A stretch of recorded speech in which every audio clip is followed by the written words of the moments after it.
છે કે જ્યાં શહેરમાં અણધર ટ્રાફિકનો મામલો સામે આવ્યો।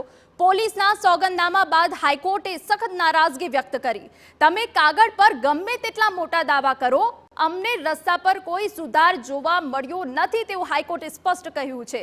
સિવિક સેન્સના નામે નાગરિકોને દોષ આપવો પણ અયોગ્ય છે। ટ્રાફિક નિયમનમાં બેદરકારી મામલે હાઈકોર્ટનું સખત વલણ જોવા મળ્યું। પોલીસ કોન્સ્ટેબલ અને ટ્રાફિક કોન્સ્ટેબલ હજુ પણ બેદરકાર જોવા મળી રહ્યા હોવાની વાત હાઈકોર્ટે કરી છે। 4 રસ્તા પર બેસી રહેલા કોન્સ્ટેબલ અને પાનના ગલ્લે ઉભેલા લોકોમાં તમને કોઈ ફરક જોવા નહીં મળે તેવી વાત હાઈકોર્ટે કરી છે। ત્યારે જે ટ્રાફિકની સમસ્યાઓ હવે શહેરમાં વધી રહી છે, ટ્રાફિક નિયમોનો ભંગ થઈ રહ્યો છે, તેને લઈને હવે હાઈકોર્ટ જે સખત મોડમાં જોવા મળી રહી છે, સખત વલણ અપનાવી રહી છે। આ પહેલા પણ હાઈકોર્ટ દ્વારા નારાજગી વ્યક્ત કરવામાં આવી હતી। અધિકારીઓ પાસે ટ્રાફિક નિયમોને લઈને રિપોર્ટ માંગવામાં આવ્યો હતો અને સ્પષ્ટ કહ્યું છે કે બેદરકારી દાખવવામાં આવી છે। અને આપને જણાવી દઈએ કે ટ્રાફિકના મામલે ઘણા સમયથી હાઈકોર્ટ લાલઘૂમ જોવા મળી રહી છે। પોલીસના સોગંદનામા બાદ હાઈકોર્ટે નારાજગી વ્યક્ત કરી છે।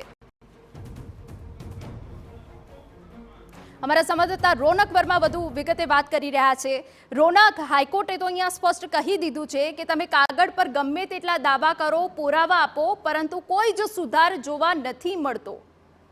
જી બિલકુલ થી અમદાવાદ શહેરમાં સતત વકરતી જતી ટ્રાફિક સમસ્યાને લઈને ગુજરાત હાઈકોર્ટ દ્વારા જે ફટકાર લગાવવામાં આવી હતી અને ગત વખતે જ્યારે એડવોકેટ જનરલ દ્વારા સમય માંગવામાં આવ્યો હતો ત્યારે કોર્ટે તેને આપ્યો પણ હતો અને આજે તે મામલે અમદાવાદ શહેર પોલીસ દ્વારા એક સોગંદનામું દાખલ કરવામાં આવ્યું છે, જેમાં જે વિવિધ 13 મુદ્દાઓને લઈને અમદાવાદ શહેરમાં કરેલી કામગીરીનો એક રિપોર્ટ છે તે પણ મૂકવામાં આવ્યો છે, જેમાં જે વાહન ચાલકો પાસેથી કરોડોની કિંમતનો ઉઘરાવેલો દંડ હોય કે પછી જે નિયમો તોડનાર સામે કરેલી કાર્યવાહી બદલ કેસ હોય, તમામ મામલે કોર્ટે કીધું છે કે તમે કાગળ પર ગમે તેટલા મોટા દાવાઓ કરો, પરંતુ વાસ્તવિકતા હજુ પણ જુદી જ છે।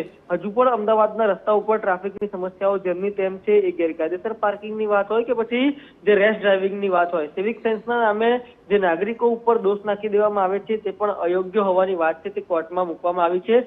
એ સ્વાભાવિક છે। અગાઉ પણ જ્યારે આ મામલે સુનાવણી ચાલી રહી હતી ત્યારે અગાઉ પણ આ પ્રકારે સિવિક સેન્સના નામે લોકો પર અધિકારીઓ દ્વારા ઢોળી દેવામાં આવતું હતું, પરંતુ ગુજરાત હાઈકોર્ટનું જ આ મામલે અવલોકન હતું કે તંત્ર છે તે તમામ વસ્તુઓ છે તે નાગરિકોના માથે ન નાખી શકે। સંચાલન કરાવવું તે પોલીસનું અને સરકારનું કામ છે।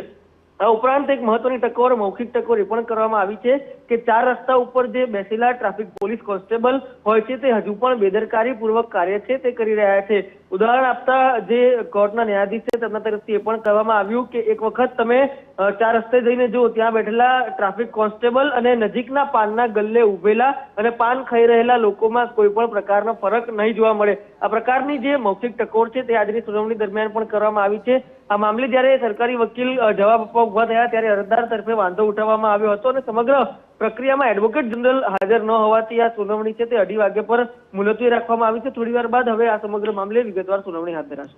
બિલકુલ, આભાર રોનક। વધુ વિગતો અમે આપની પાસેથી લેતા રહીશું। તો પોલીસ કોન્સ્ટેબલ અને ટ્રાફિક કોન્સ્ટેબલ હજુ પણ બેદરકાર છે, લોકો પર દોષનો ટોપલો ઢોળવો પણ અયોગ્ય બાબત હોવાનું હાઈકોર્ટે જણાવ્યું।